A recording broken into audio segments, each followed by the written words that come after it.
This tutorial will show you how to use colored pencils to blend and shade, focusing on color temperature. For some baseline knowledge, I have a video that shows you how to blend a spectrum, the color complements, and each primary and secondary colors, focusing on the warm and cool variant. So I do recommend focusing on that before you get to this step. Those videos are linked above. I am using Prismacolor Scholars, but I have done this before with Crayola. You can use any brand colored pencils, and we're gonna be focusing on the 6 primary and secondary colors.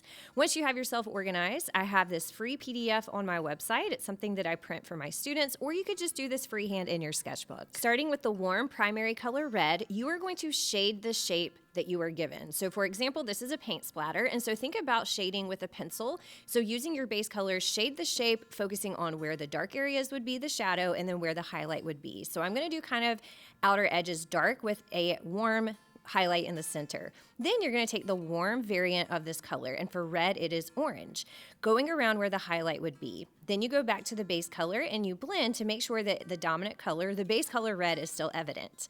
The violet shade is going to be our cool color variant of red, and that is where we're going to place around the edges where the shadows would be. So much like shading, you're thinking warm where the light is and cool where the shadow is. And every color is going to be different, and every brand of colored pencil will be slightly different as well. You're blending these colors together, making sure that they have their presence, but that the base color remains red. And then make sure to leave some white space so you can go back with your white Prismacolor or whatever brand you're using and blend a 3D looking highlight. The highlight should reflect the shape of what you're shading. So if it's a paint splatter, it would kind of have the same organic edges that the base shape has. It would be a circle if it's a circle, a splatter if it's a splatter, and you'll see each shape that we do together is going to be slightly different. This is my favorite part, making sure that it blends. Going back to the base color too, I could have left a little bit more of a pure white on my paper, but this was such a small shape, I kind of ran out of space. Okay, now let's move on to shadows, and you are going to take the complement of your base color to create your shadow. For red, it is green, and that's easy to remember because it's Christmas colors. Taking green, the color complement, is going to neutralize the red and make a really nice neutral dark. I'm doing that where I really want to have my darkest shadows where the water droplets are like curving under, and then I'm going to go back and blending red and violet to make it cohesive. Let's move on to our second color, yellow. It is one of our warm primary colors, and for this, I am using the color Canary Yellow. So I'm going to shade in my star as if it was a pencil, so I'm making it darker on the points of the star and leaving a white highlight in the center.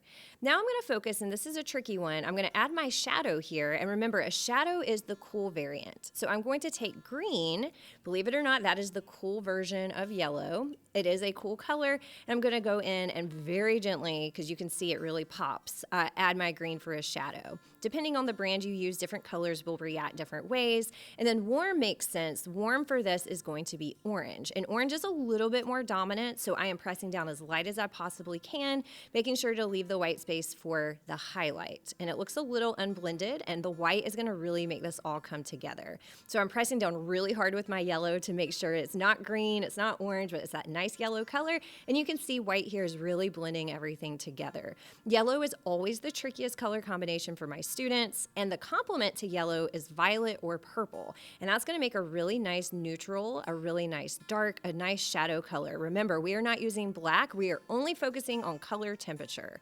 So adding just the tiniest bit of purple or violet to the edge of the star neutralizes that green and that yellow. And then I'm going to blend back to make sure that it has a nice flow to it.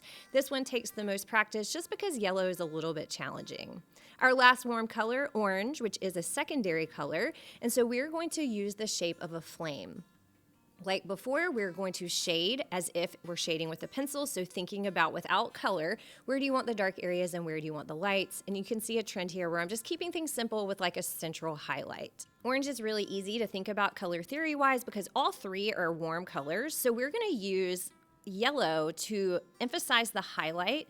So we're gonna put yellow around the warm area, which is where the light is hitting it. I'm gonna mix that in, leave a little bit more of a white space than I did, and then go back and blend with orange so it's not a yellow flame, but it really is that dominant color. We're then going to use red for the cool tones. And I know that's confusing because red is a warm color, but think about making an area that kind of edges down. And so we're going to be using that to kind of blend. And it does have like a nice dark shadow effect with the orange, and you're going to blend that in. Again, it's not an orange or red flame, it's orange, so making sure that whatever color you add, you go back and negotiate with that base color so that each one has its voice and has its moment, but it's really well blended. And I'm not pressing down hard until I get to the point where all the colors have been layered. If you press down too hard too fast, then you don't have any room to blend, so always start by pressing down with a pretty light hand at first when you're doing that base shading. I'm taking my color, blending it with white, and having a really nice time creating that beautiful highlight.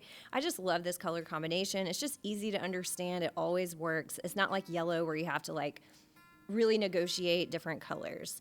The complement is going to be blue, and so this is a really nice, crisp shadow. It almost looks black, which is the whole point because complementary colors are opposite on the color wheel. They neutralize.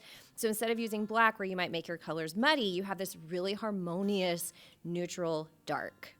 Let's move on to our cool colors, and let's go ahead and do green. And so the shape I have selected is a leaf, and I'm using grass green, and this is from the Prismacolor Scholars. So just pick the one that looks the most secondary.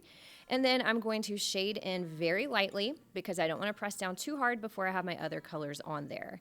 Then we're going to add yellow again for our warm.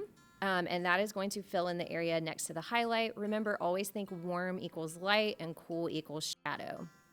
Speaking of cool, this makes sense, right? Blue, because green is made of yellow and blue. I'm going to go to the cool variant here, which we are going to use for our brand, Copenhagen blue, but anything that is a nice basic primary blue will work.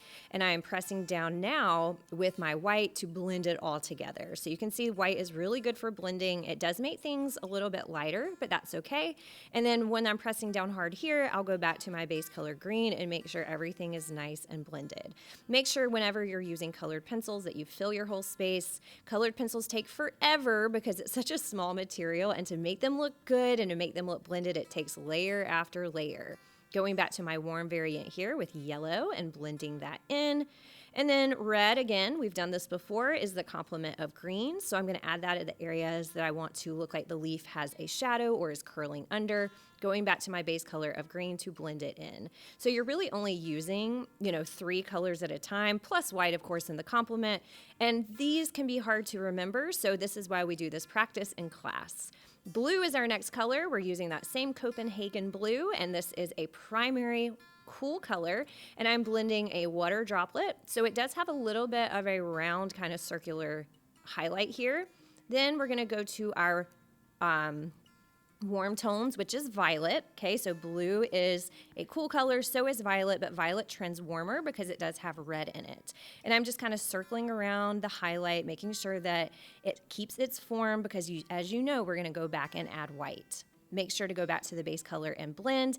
And now the cool variant is green. So although all 3 are cool colors, green is a little bit cooler than violet. And again, this is negotiable. Color theory is complicated. Every color is different. But just for this exercise, we're going to say green is our cool and violet is our warm.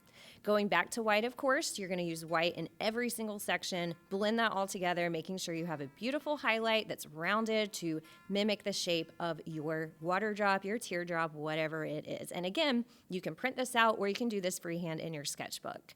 Blending it back with blue, going back to green, anything you need to make sure each color has its voice but is not too dominant. And then white, of course, is going to be the ultimate blending tool.